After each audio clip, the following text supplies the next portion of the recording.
سمیہ کون ہے؟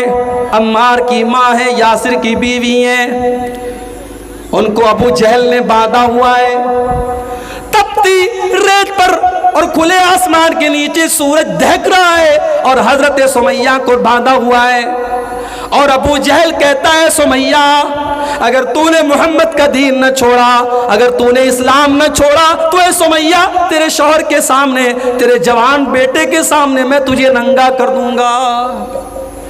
اللہ اکبر! ایک ماں کے لیے اس سے بڑھ کے تکلیف کی بات کیا ہوگی میرے بھائی؟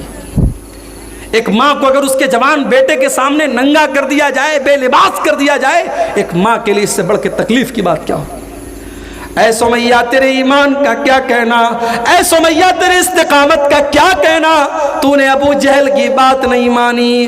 سمیہ کو ننگا کر دیا گیا، جوان بیٹے کے سامنے اس کی ماں کو ننگا کر دیا گیا، اور بڑی بے دردی سے سمیہ کو شہید کر دیا ابو جہل نے۔ او میری پیاری ماں بہنوں، سمیہ نے جان دے دی مگر ایمان نہیں دیا، سمیہ نے جان دے دی مگر توحید کا دامن نہیں چھوڑا۔ ایسے ہی لوگوں کے بارے میں اللہ کہہ رہا ہے ان الذين قالوا ربنا الله ثم استقاموا تتنزل عليهم الملائكة۔ ایمان کے اوپر جو لوگ جم جاتے ہیں ان کے پاس فرشتے آتے ہیں اور فرشتے کہتے ہیں ہم تمہاری مدد کریں گے، نحن اولیاؤکم فی الحیات الدنیا وفی الآخرہ۔ اے اللہ کے بندو گھبراؤ نہیں، ہم دنیا میں بھی تمہاری مدد کریں گے اور آخرت میں بھی ہم تمہاری مدد کریں گے۔ وَلَكُمْ فِيهَا مَا تَشْتَهِي أَنفُسُكُمْ وَلَكُمْ فِيهَا مَا تَدَّعُونَ۔ اور جنت میں تم کو وہ سب ملے گا جس کی تم تمنا کرو گے، جس کی تم آرزو کرو گے۔ تو کتنی چیزیں ہو گئی؟ 6 چیزیں ہو گئی۔ نمبر 7، ساتواں ایسا عمل کہ اگر اس کو ہم کریں گے تو فرشتے اتریں گے۔ بہت ہی سمپل چیز بتا رہا ہوں۔ رمضان کے اندر ایک رات ہے، اس رات کا نام ہے قدر کی رات۔ وہ کون سی رات ہے؟ وہ رمضان کے آخری عشرے کی کوئی ایک رات ہے۔ اس رات میں اگر آپ عبادت کریں گے فرشتے اس رات میں اترتے ہیں۔ اِنَّا أَنزَلْنَاهُ فِي لَيْلَةِ الْقَدْرِ وَمَا أَدْرَاكَ مَا لَيْلَةُ الْقَدْرِ لَيْلَةُ الْقَدْرِ خَيْرٌ مِّنْ أَلْفِ شَهْرٍ۔ میرے بندو تمہیں کیا پتا کہ لیلۃ القدر کیا ہے؟ لیلۃ القدر 1000 مہینوں سے افضل ہے۔ کیلکولیٹر پہ کیلکولیٹ کر لو، 1000 میں 12 سے اگر آپ بھاگ دیں گے تقریباً 84 آتا ہے۔ ایک رات عبادت کریں گے آپ، 84 سال کی عبادت کا ثواب آپ کو ملے گا۔ ایک رات کی عبادت 5 گھنٹے کی، 6 گھنٹے کی عبادت کا ثواب 84 سال کے برابر آپ کو ملے گا۔ اور اللہ فرماتا ہے تنزل الملائکۃ والروح فیہا بإذن ربہم من کل امر۔ اس رات میں اللہ کے فرشتے اترتے ہیں، اس رات میں جبریل امین اترتے ہیں، جبریل اترتے ہیں اور اللہ کے فرشتے اترتے ہیں۔ تو میرے بھائیوں اس رات میں ہم اور آپ عبادت کریں۔ رمضان کا آخری عشرہ آتا تھا، حدیث کے الفاظ ہیں، اما عائشہ فرماتی ہیں اللہ کے پیارے نبی صلی اللہ علیہ وسلم اپنے گھر والوں کو بھی جگاتے تھے اور خود بھی جاگتے تھے، اور گھر والوں کو بھی رات بھر عبادت کرواتے تھے اور خود بھی عبادت کرتے تھے۔ تو شب قدر میں ہم اور آپ عبادت کریں گے تو اللہ کے اچھا شب قدر کا نام شب قدر کیوں پڑا؟ قدر کا مطلب ہوتا ہے کوئی چیز تنگ پڑ جائے، کوئی چیز بہت ٹائٹ ہو جائے، اس کو عربی میں قدر کہتے ہیں۔ علماء نے لکھا ہے کہ شب قدر کا نام شب قدر اسی لیے پڑا، اتنے فرشتے اترتے ہیں کہ آسمان تنگ پڑ جاتا ہے، آسمان چھوٹا پڑ جاتا ہے، ہر طرف فرشتے ہی فرشتے ہوتے ہیں، اس لیے اس رات کا نام لیلۃ القدر پڑ گیا۔ میرے بھائیوں شب قدر میں ہم اور آپ عبادت کریں، انشاءاللہ فرشتے اتریں گے اور فرشتوں کی دعا ہمیں اور آپ کو ملے گی۔ کتنی چیزیں ہو گئی؟ 7 ہوئی۔ نمبر 8، 8واں ایسا عمل کہ اگر اس کو ہم کریں گے تو فرشتے اتریں گے اور ہمیں دعا دیں گے۔ جمعہ کے دن مسجد میں پہلے آنا، یہ بھی ہمارے دیہات میں دیکھتا ہوں ماحول نہیں ہے۔ 12:30 بجے جمعہ کا خطبہ ہو رہا ہے، پاکڑ میں ایک بار میں جمعہ پڑھانے گیا، 12:30 بجے جمعہ کا خطبہ تھا اور میں جب مسجد میں جانے لگا ایک آدمی کو دیکھا بنیان پہن کر کے لنگی رکھ کے جا رہا ہے. میں نے کہا کہاں جا رہا ہو؟ بولا نہانے جا رہا ہوں. جمعہ کا خطبہ اسٹارٹ ہونے والا ہے ابھی وہ نہانے جا رہا ہے. اس کا مطلب کہ جمعہ کی آپ کی نظر میں کوئی ویلیو نہیں ہے, جمعہ کا کوئی اہمیت اس کی نہیں ہے, اس کا کوئی مہتو نہیں ہے.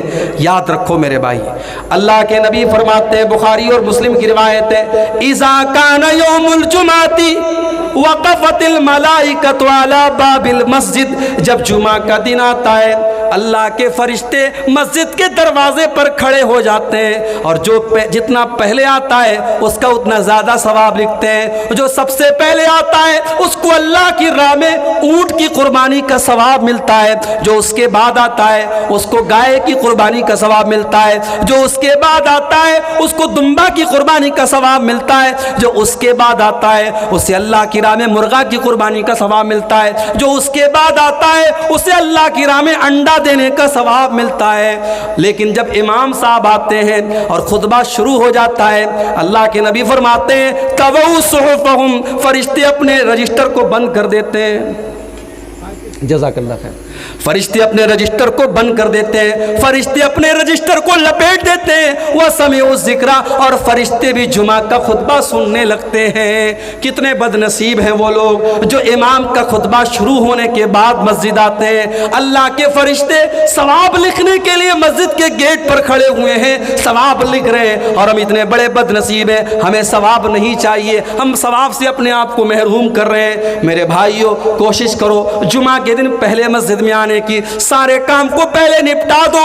آدھا گھنٹہ پہلے, 1 گھنٹہ پہلے, جتنا پہلے ہو سکے آ جاؤ. جو جتنا پہلے آئے گا اس کو اتنا زیادہ ثواب ملے گا. تو جمعہ کے دن پہلے آنے پر بھی فرشتوں کی دعائیں ملیں گی اور فرشتوں کا ثواب ہمیں اور آپ کو ملے گا. اب کتنی چیز ہو گئی؟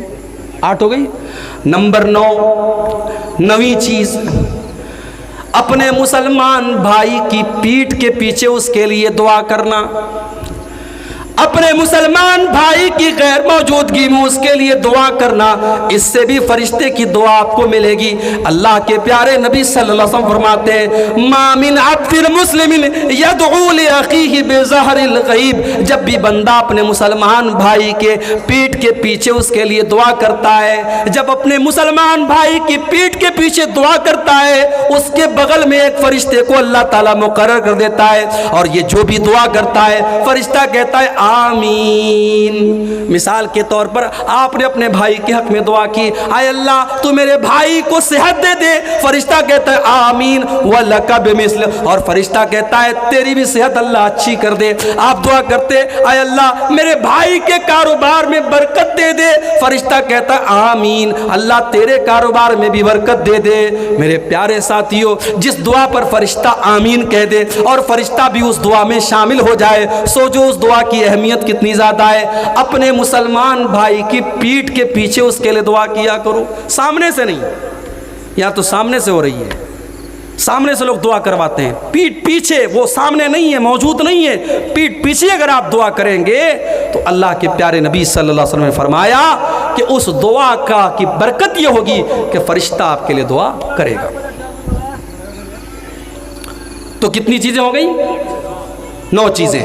نمبر 10, اپنے مسلمان بھائی سے ملاقات کرنے کے لیے اگر کوئی جاتا ہے, اپنے مسلمان بھائی سے ملاقات کرنے کے لیے اگر کوئی جاتا ہے, کوئی مطلب نہیں ہے, کوئی مقصد نہیں ہے, صرف اللہ تعالیٰ کے لیے اس کو راضی کرنے کے لیے اگر کوئی اپنے مسلمان بھائی سے ملنے کے لیے جاتا ہے.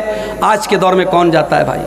آج کے دور میں تو کوئی 2 منٹ کسی سے بات بھی کرتا ہے تو اس کے پیچھے بھی کوئی مطلب ہوتا ہے.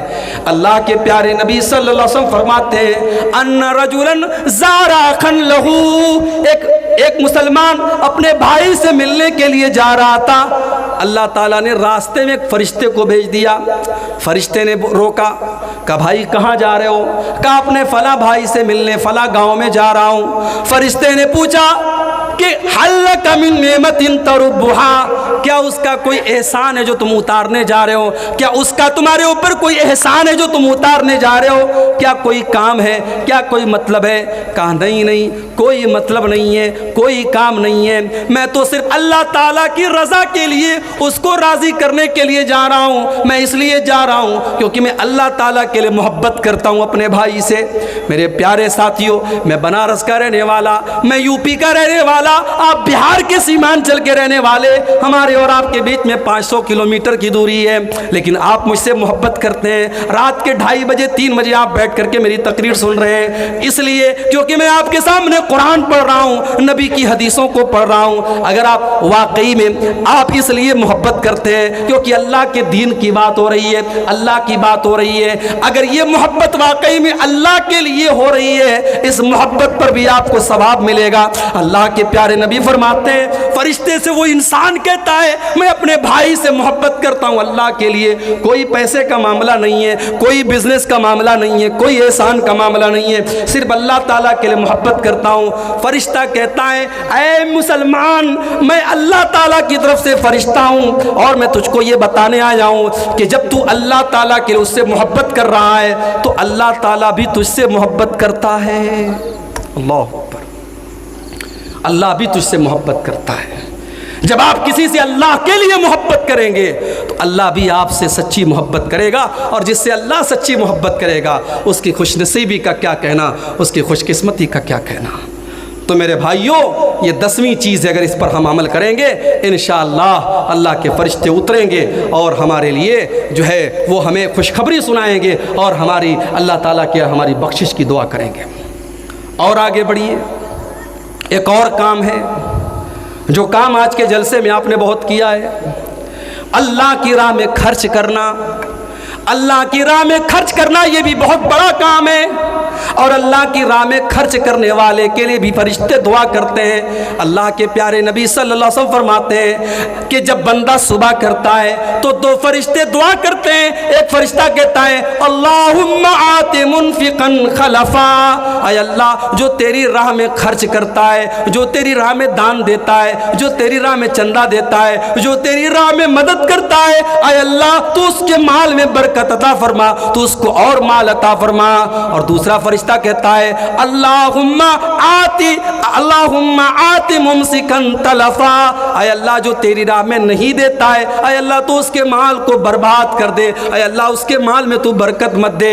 میرے پیارے ساتھیوں، اگر اللہ نے آپ کو دولت سے نوازا ہے، اگر مال سے نوازا ہے، اللہ کی راہ میں خرچ کیا کرو۔ یہاں قبرستان کا جلسہ ہوا ہے، قبرستان کے لیے چندے کے لیے جلسہ ہوا ہے، آپ ہی کے آخری ٹھکانے کے لیے چندہ ہو رہا ہے، یہاں پر بھی آپ خرچ کیجئے۔ جہاں پر بھی پیسہ دینے سے اللہ راضی ہوتا ہے وہاں پر آپ مال خرچ کیجئے۔ مال اللہ کی راہ میں خرچ کرنے سے بھی فرشتہ آپ کے لیے دعا کرے گا۔ ایک اور کام ہے،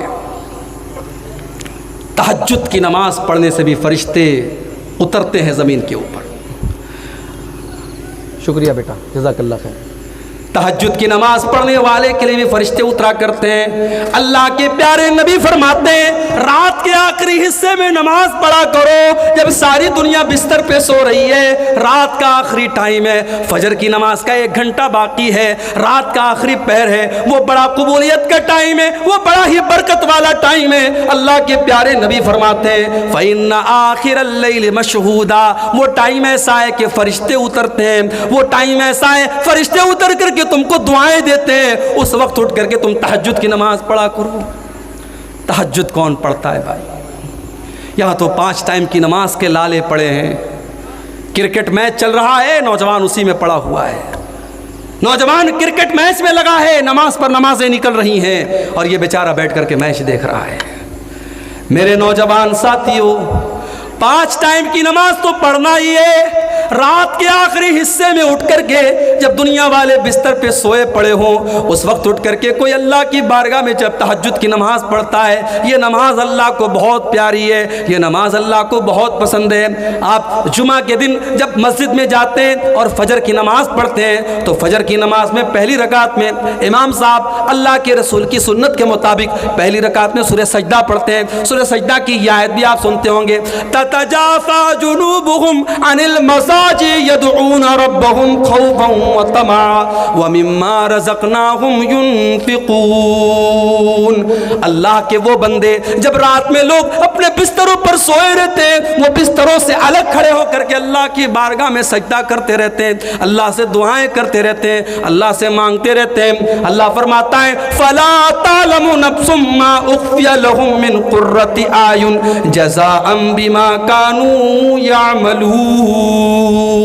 میرے وہ تہجد پڑھنے والے، میرے وہ قیام اللیل کرنے والے بندے جو دنیا سے چھپ کر کے میری عبادت کر رہے ہیں، میں نے جنت میں ان کے لیے کیا کیا چھپا کے رکھا ہے کسی کو نہیں پتا. جنت کیسی ہے کوئی نہیں جانتا.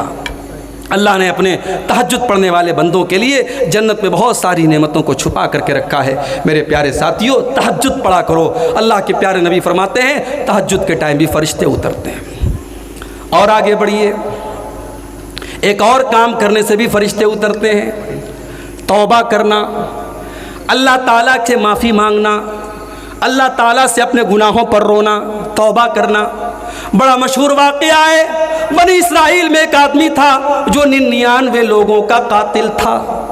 اس کے دل میں توبہ کا خیال آیا. وہ اپنے دور کے ایک بہت بڑے نیک آدمی کے پاس گیا، ایک بہت بڑے راہب کے پاس گیا جو بہت نیک تھا، بہت عبادت گزار تھا، مگر عالم نہیں تھا. عالم نہیں تھا، عابد تھا، عالم نہیں تھا. وہ 99 لوگوں کا قاتل اس کے پاس گیا اور کہا کہ بھائی میں نے 99 لوگوں کا مرڈر کیا ہے، میں توبہ کرنا چاہتا ہوں، میں اللہ سے معافی مانگنا چاہتا ہوں، حل لی من توبہ، کیا میں توبہ کر سکتا ہوں؟ اس نے کہا نہیں، اتنے بڑے ظالم 99 لوگوں کا خون تم نے بہایا، نہیں تمہاری توبہ قبول نہیں ہو سکتی. یہ فتویٰ صحیح تھا کہ غلط تھا؟ بولو بھائی، غلط چھیلو کہ صحیح چھیلو؟ غلط چھیلو. اس لیے کیونکہ وہ عالم نہیں تھا، فتویٰ دے رہا تھا لیکن عالم نہیں تھا. آج بھی بڑے بڑے مفتی آپ کو انٹرنیٹ پر مل جائیں گے. آسک می بردر، پوچھو مجھ سے، پوچھو. ابے تیرے پاس ہے کیا کہ تجھ سے پوچھیں ہم؟ پیٹ کوٹ پہن لیا، اسٹیج پر آ گئے، ٹوپی لگا لی تو تم مفتی بن گئے؟ مفتی ایک بڑی ذمہ داری کا کام ہے میرے بھائی. بڑے بڑے علماء ہمارے جھارکھنڈ کے بہت بڑے عالم تھے، اللہ غریق رحمت کرے، اللہ مغفرت کرے، انتقال ہو گیا.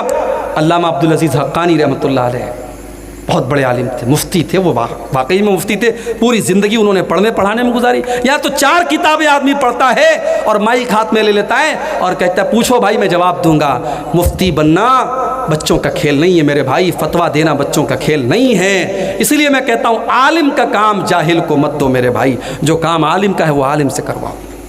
اس 99 لوگوں کے قاتل نے غلط آدمی سے فتویٰ پوچھا. وہ عالم نہیں تھا، راہب تھا، بہت بڑا عبادت گزار تھا مگر عالم نہیں تھا. کہا تیری توبہ نہیں قبول ہوگی. اس نے کہا جب میری توبہ قبول نہیں ہوگی تو چلو 99 لوگوں کا قتل کیا، ایک اور قتل کر دیتا ہوں. اس نے سینچری پوری کر دی، 100 لوگوں کو قتل کر دیا، اس کو بھی مار ڈالا. پھر اس کا دماغ خراب ہو گیا، اس کو بھی مار ڈالا. پھر کچھ دنوں کے بعد پھر اس کے دل میں دل نرم پڑ گیا. دیکھو 100 لوگوں کے قاتل کے دل میں بھی توبہ کا خیال آ رہا ہے. اس لیے ہمارا کوئی بھائی اگر غلط کام کر رہا ہے تو یہ نہ سوچے کہ میں توبہ کروں گا تو میری توبہ قبول ہوگی کہ نہیں، میں تو سدھر نہیں سکتا. ارے اللہ سے سچی توبہ کرو. جتنا بھی بڑا گنہگار ہے، جتنا بھی بڑا شرابی ہے، بدکار ہے، اللہ سے سچی توبہ کر لو، اللہ معاف کر دے گا.